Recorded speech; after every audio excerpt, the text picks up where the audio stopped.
ഇതൊന്നുമല്ല നമ്മൾ എന്ന് തുടങ്ങിയത്. നമ്മളിവിടെ ബാംഗ്ലൂരിൽ ഉദ്ഘാടനം ചെയ്തു. അന്നൊക്കെ തന്നെ ആളെ വീർപ്പ് മുട്ടുന്നതിലുണ്ടായിരുന്നു. നമ്മൾ എവിടെ തുടങ്ങി കൊടുത്താൽ വീർപ്പ് മുട്ടാത്തത്? ദുബായി തുടങ്ങി, പിന്നെ ഇവിടെ ഒമാനിൽ തുടങ്ങി.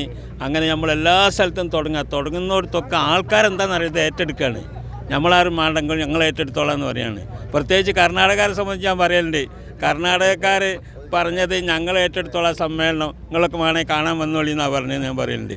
എന്നതുപോലെ ഏത് സ്ഥലത്ത് വന്നാലും ഇങ്ങനെ ആൾക്കൂട്ടം കണ്ടിട്ട് നമ്മൾ പിന്നെ എന്താണ് പഠിച്ചോനെ, ഇത് അള്ളാഹിൻ്റെ ദീനാണ്, അള്ളാഹിൻ്റെ ദീനിനെ അള്ളാഹു തആല സഹായിക്കും എന്ന് പറഞ്ഞാൽ ഇൻ തൻസുറുല്ലാഹ യൻസുറുക്കും എന്ന് പറഞ്ഞില്ലേ. അള്ളാഹിൻ്റെ ഭാഗത്ത് നിങ്ങൾ സഹായിച്ചാൽ അള്ളാഹ് നിങ്ങളെ സഹായിക്കും എന്ന് പറഞ്ഞ ആ സംഗതി നമ്മൾ കാണുന്നില്ല, അനുഭവപ്പെടുകയാണ്. അതുകൊണ്ട് നമ്മൾ ഈമാൻ വർദ്ധിക്കുകയാണ്. അള്ളാഹു തആല ആ നിലയ്ക്ക് ഈ മാർഗത്തിൽ തന്നെ എല്ലാ നിലക്കും നമ്മുടെ ആരോഗ്യമൊക്കെ അതിനു വേണ്ടി ചെലവഴിക്കാൻ അള്ളാഹു തആല തൗഫീഖ് ചെയ്യുമാറാവട്ടെ.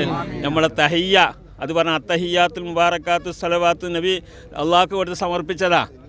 മിറാജിന് പോയപ്പോഴേ അള്ളാഹുവിനെ കാണുമ്പോൾ കൊടുത്ത സമ്മാനം എന്താണ്? അത്തഹിയ്യാത്തുൽ മുബാറക്കാത്തു സലവാത്തു തയ്യിബാത്തിലില്ല.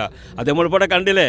ആ തഹിയ്യാത്ത് നമ്മൾ നിർത്താൻ പറഞ്ഞിട്ട് നിന്നില്ല. അതാപ്പോൾ പറഞ്ഞത്. ഇന്നലെ നിർത്താൻ പറഞ്ഞ് നോക്കുമ്പോൾ നിന്നില്ല. ആൾക്കാർ വരിക, അപ്പം ഇങ്ങനെ കയ്യിൽ തരാനും മറ്റേക്ക് തരാനും ഒക്കെ ആൾക്കാർ. ഇത് ജനങ്ങളെ ഏറ്റെടുത്തിരിക്കുന്നു. ജനങ്ങളുടെ ദീനാണ്, അള്ളാഹുവിൻ്റെ ദീനാണ്.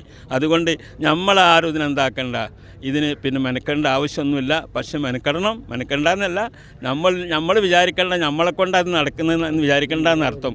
അള്ളാഹു തആല നടത്തും ഇൻഷാ അല്ലാഹ്.